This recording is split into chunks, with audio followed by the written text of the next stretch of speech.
এজেলো মালে প্রতি নিঃশ্বাসে নাম তোমার। তারপরে গানটা শাকিব খানের অনেক ছোটখাটো অনেক ইনসিডেন্ট ছিল, সেগুলো এটা খুব একটা মজার বিষয় হয়েছিল, যেটা হচ্ছে হ্যাঁ এটা মানে বাংলাদেশের টিম ছিল, কলকাতার টিম ছিল, বম্বে টিম ছিল।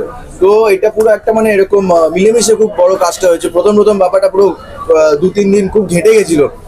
কেউ হিন্দি বলছে, তো কেউ বাংলা বলছে, কেউ বাংলা বলছে হিন্দি বলছে, কেউ সব একটা কনফিউশন হয়ে গেছিল। তারপর ওটাই যে বলে না আর্টের কোনো সীমা হয় না, তো সেটা একটা প্রমাণ বরবাদ। সবাই মিলেমিশে কিছু বুঝে কিছু না বুঝে সব কিছু করে একটা ছবি তোলা, মানে একটা ছবি তৈরি করা হয়েছে।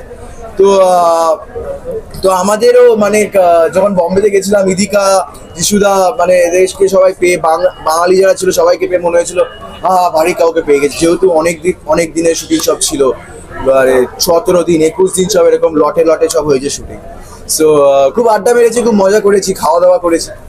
প্রথম খুবই ডাউট হতো, কারণ কি আমি ধারাবাহিকে নায়ক হয়েছি, প্যারাল লিড করেছি। তো এইখানে এসে যখন পড়ি, সেখানে লাইক এটা খুব একটা হিরো সেন্ট্রিক মুভি, হিরোকে নায়ককে নিয়ে সব, নায়ককে ঘিরে সব কিছু। তো সেখানে প্রথম আমার একটু মানে অ্যাডজাস্ট করার সময় লেগেছিল।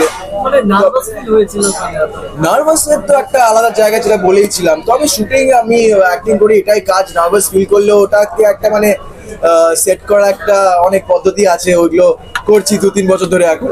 তবে ক্যারেক্টারটা দাঁড়াবে কি দাঁড়াবে না, এস্টাবলিশড হবে কি হবে না, সেটা নিয়ে একটা খুব আমি চিন্তিত ছিলাম।